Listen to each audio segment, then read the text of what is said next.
बिस्मिल्लाहिर्रहमानिर्रहीम। अस्सलामुअलैकुम रहमतुल्लाहि व बरकातुहू। इसकी मत मारी गई है, इसलिए इसे एमएससी कराई थी कि ये इस किस्म की बात करेगी। खैरुन्निसा का गुस्सा भड़का हुआ था। लड़की के वालिद ने अपनी बेगम से ये अल्फाज सुनकर कहा, तज्जब तो मुझे भी हो रहा है। दुनिया की तलह हकीकतों से नावाकिफ़ ये नादान लड़की हर किस मौलवी के साथ दुश्वारियों को इस तरह झेल पाएगी। बाप अमीनुल हसन के चेहरे पर फिक्र की गहरी लकीरें फैलती जा रही थी। सुनिए सोनू के अब्बू, मैं तो समझा कर थक चुकी हूँ, उल्टा मुझे समझाने लग जाती है।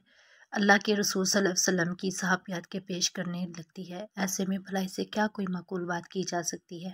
आप ही इसे समझाइए खैरुन्निसा। तू घबरा मत, मैं इसे समझाता हूँ। वो मेरी बेटी है, तलीम याफ्ता है, समझ जाएगी। खैरुन्निसा और अमीनुल हसन बिस्तर पर दराज हो गए। दोनों इसी फिक्र में गर्क थे कि इनकी बेटी आतिका को क्या हो गया है। आतिका के लिए इंजीनियर लड़के का रिश्ता आया था। वो खलीज में किसी बैनुल अक़वामी कंपनी में मुलाजमत करता था।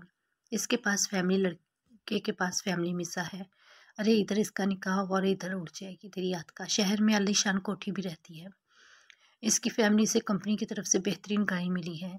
इसके नीचे कितने सौ मुलाजम काम करते हैं। खुशकिस्मत है तेरी आतिका। देख माशाल्लाह क्या रिश्ता आया है। तस्वीर देखी है तूने लड़के की? अरे प्रिंस लगता है माशाल्लाह। अरब शहजादे कम नहीं। खैरुन्निसा भी हाँ में हाँ मिला रही थी। इसकी खुशियाँ इसकी निगाहों की चमक से हवीदा थी। माँ की खुशी का तो यह आलम था कि वो ठीक से ये अल्फाज तक अदा नहीं कर पा रही थी। अमीनुल हसन से कह रही थी, बस जी अब अल्लाह के लिए जल्दी जल्दी तैयारी शुरू कर दीजिए और अल्लाह से दुआ कीजिए कि रिश्ते को किसी की बुरी नज़र न लगे। मैंने तो इस लड़के की तस्वीर आतिका के कमरे में रख दी है, किसी वक्त देख ही लेगी। बहुत खुश नसीब है हमारी शहजादी। दूसरे दिन माँ ने इसे इस तस्वीर के बारे में पूछा था और इसके जवाब से हैरत ही में पड़ गई थी। आतिका ने जवाब दिया, अम्मी मुझे लड़के में कोई कमी नज़र नहीं आती, सिवाय इसके कि वो आलिम नहीं है। मैं आलिम दीन मुफ्ती मौलाना लड़के से शादी करना चाहती हूँ। खैरुन्निसा, ये तो क्या बकवास की जा रही है। तेरे अब्बू इस रिश्ते से कितने खुश हैं, तुम्हें कुछ पता भी है?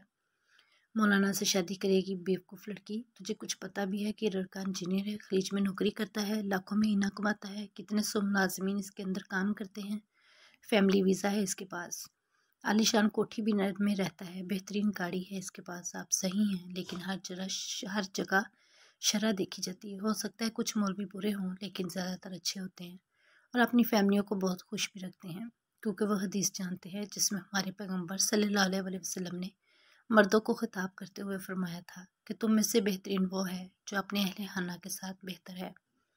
फिर क्या ज़रूरी है कि मेरी किस्मत में कोई बुरा ही हो? आप अल्लाह पर भरोसा तो कीजिए। मेरी दुनिया बनाने के चक्कर में मेरी आहरत तो किसी बेदीन के हवाले मत करें। करते कराते शादी हो गई।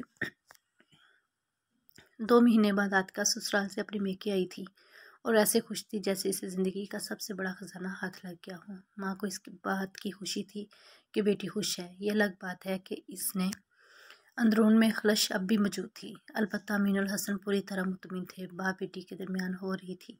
तभी आतिका के फ़ोन पर घंटी बजी। कुछ देर बाद वो बाहर आई और कहा कि आपके दामाद की नौकरी लग गई है मदीना मुनव्वरा में।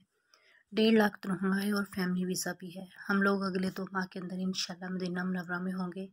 याद रखें, दुनिया मकसूद नहीं है। जो अल्लाह से डर कर हजूर सल्लल्लाहु अलैहि वसल्लम के बताए हुए तरीक़ों पर ज़िंदगी गुजारते हैं तो अल्लाह इसके लिए रास्ते निकाल देते हैं। वीडियो पसंद आए तो लाइक करें और चैनल को सब्सक्राइब करें।